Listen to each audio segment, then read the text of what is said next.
Hey guys, me Sam Stein, managing editor at the Bulwark, back again. I'm joined by Egan and Andrew Egger, and we are going to talk town halls and what exactly is happening at them. Before we do it, as always, subscribe to the feed. It's the best feed on YouTube, I've been told. Andrew and Lauren, thanks for joining. Let's start with you, Andrew, because it was in Morning Shots. This clip from over the weekend, Senator Roger Marshall of Kansas. He's out, and I guess it's a fairly Republican part of the state, and he's just being kind of like, I don't want to say heckled. I don't think it's a heckling. Although, how do you define heckling? I think he was just being sort of like pushed by constituents to not be okay with firing a bunch of federal employees, many of whom happen to be veterans. And he gets a little prickly. Describe what happened, and then we could address the conspiracies surrounding these town halls.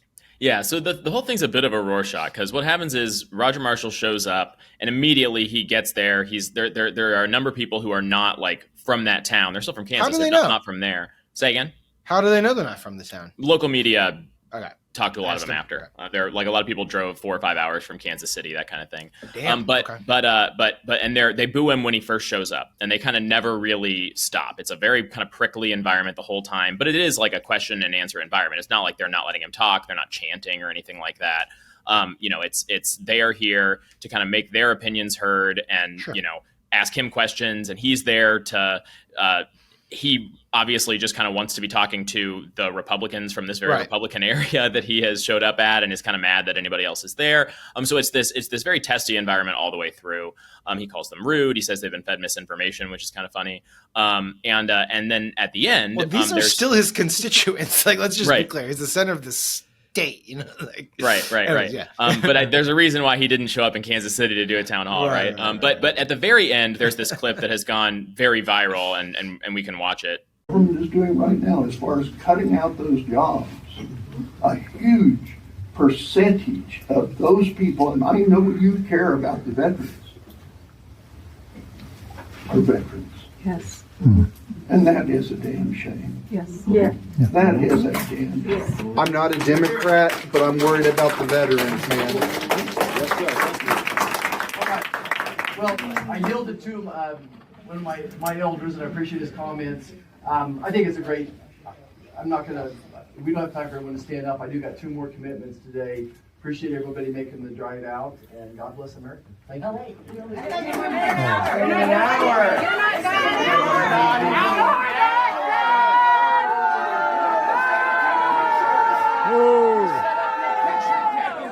going to take pictures with you, buddy, right? Vote you out. And what you see here is like not a very good look for him, because this is not one of those people, right? This is a local man who has stood up to kind of very just sort of politely and sort of sorrowfully talk about how cut up he is about the fact that Doge is firing veterans. And he thinks it's, he sees it as an unintended consequence. He thinks it's the wrong way to cut costs. Do we know if this guy's a local or a transplant? We know that local media has identified him as a local. I was not able to track him down myself. Okay. But he was a local guy, according to Kansas News Service, which was on the ground there. Here's the thing. It's like, if this was a one-off, like, I could see why they would be like, this is, a bunch of people from Kansas City, the radical Kansas City populace. But this is happening all over the country. Well, I'm going to say all over the country. It's happening a lot of Republican districts. Obviously, we saw it a couple weeks ago down in Georgia, but it's been happening everywhere. So, like, what do they say about that, Andrew? So this is the really interesting thing, right? Is like, when these news reports have cropped up, Republicans have settled into kind of a stock response here, which is that these are basically fake protesters. These are Democratic activists or people who have been. It's called AstroTurf, right? Say again. It's called AstroTurf, right? Right. They've been AstroTurfed in, put up to it by Democratic groups. Do you understand what AstroTurf is? The physical thing that they make fake. Do you understand the phrase football AstroTurf? Fields out of? Yeah. Sam really is on one today. It's I not don't know what's grass. going on. Yeah, we know what AstroTurf is. It's not man. grassroots. God. It's familiar with the artificial turf and the political term. Yeah.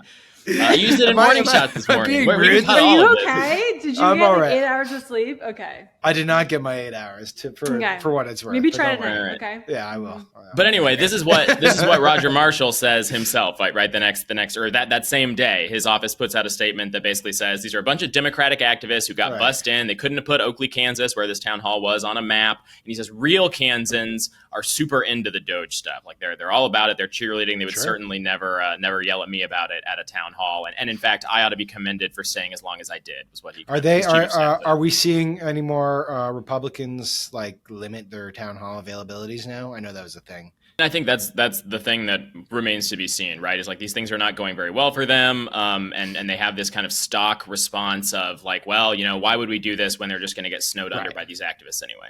All right, so then Lauren, this comes to you because you've been looking into this. Like, is this actually AstroTurf? Right? I mean, Democrats certainly are organizing around this stuff. I know. Yeah, like the groups always organize on both sides around these kinds of town halls. So like, Sure. you're indivisible, move on. They have been showing up at some of these events, but like, it's kind of like a combo. You have some groups organizing, but there's also like real organic frustration from actual constituents with some of what's going on. I think what Republicans are starting to see is like the federal workforce is big. There are federal employees around the country, not just in the DC area. Some of them are starting to lose their jobs and they're pissed about it. I just talked to like one woman the other day who lives in Mississippi, and she just lost her job. She's a federal employee. Her husband was a Trump voter, and he was kind of like, what the hell? Like, I didn't vote for this. And they're pissed off because like, they're like, how are we going to pay our mortgage now? So, it's Republicans, it's like a cop out. They're trying to just like say it's all. So how does this work operationally? Like Indivisible or Move On or whoever like figures out where these people are going to be and then tells activists to go show up there? Yeah, well, like the town halls are they're public events. You have the address.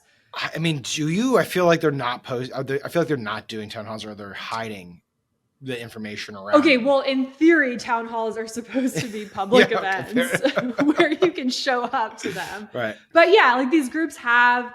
Well, on their websites, they'll like kind of blast it out to their like chapters around the country. So they're definitely organizing to get people to go, but like it's not just. First of all, also like one of the accusations that these are like paid people that are showing up, which like they are, none right? of these groups. They're not. Go ahead. Sorry, I am on one today. Yeah. I'm so glad you can admit it. That's growth. Real growth for you.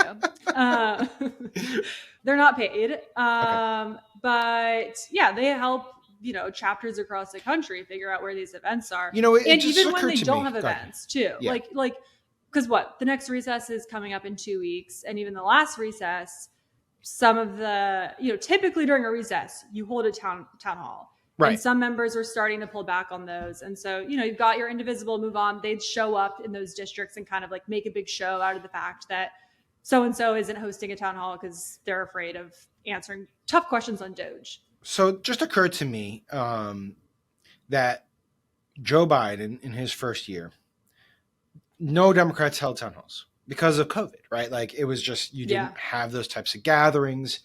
And I think maybe to a degree now, I'm trying to remember this, but things really started to fall apart that summer for Biden because of the reemergence of COVID and then, of course, the Afghanistan drawdown. But maybe they could have benefited from having town halls, right? Like getting a sense of where the voter anger was or the voter sentiment was. And certainly this was the case with Obama, right? Like the town halls were an early indication that things were going to go sideways. Didn't prevent them from suffering humiliating defeats in the midterms, but I don't know. To me, it seems like if you're a member of Congress, you kind of want those town halls to at least give you some insight into where the voter sentiment really lies, right? Totally. Well, I guess in 2021 and 2022, we did have like the school board stuff. Do you remember? Oh, right. Yeah. Loudoun County School Boards. Yes. Yeah. So there was that. I mean, and that was a perfect example to your point of like an early indication of like the DEI backlash that we were going to see. If you are an elected member of Congress who is, supposed to be responsive to your constituents, you would think you would want to gauge where they're at on certain things. So so then the next thing, Andrew, is they have the Trump speech tomorrow night. Can't call it a State of the Union, I guess not, because it's not technically a State of the Union. I don't know. Why Yeah, the first one isn't. I don't know why they do it Why this not way. just call it a fucking It's still the State of the Union. right? More so than ever. Yes. I don't know what that means, but sure. And then Democrats are all bringing guests. I think the new fad is bring a fired federal worker with you to the State of the Union. I don't know. Is that going to move the needle? Who knows? But I guess this idea is active confrontation with Republicans over the fired federal workforce and the employees. And I agree with Lauren. I feel like it's underappreciated how widespread the workforce actually is. Like, there's a reason that one of these protests was outside of Atlanta. The CDC's in Atlanta. 1,000 people were laid off at the CDC. Like, that's going to matter for that region. So is this thing just going to grow, is my guess? Probably.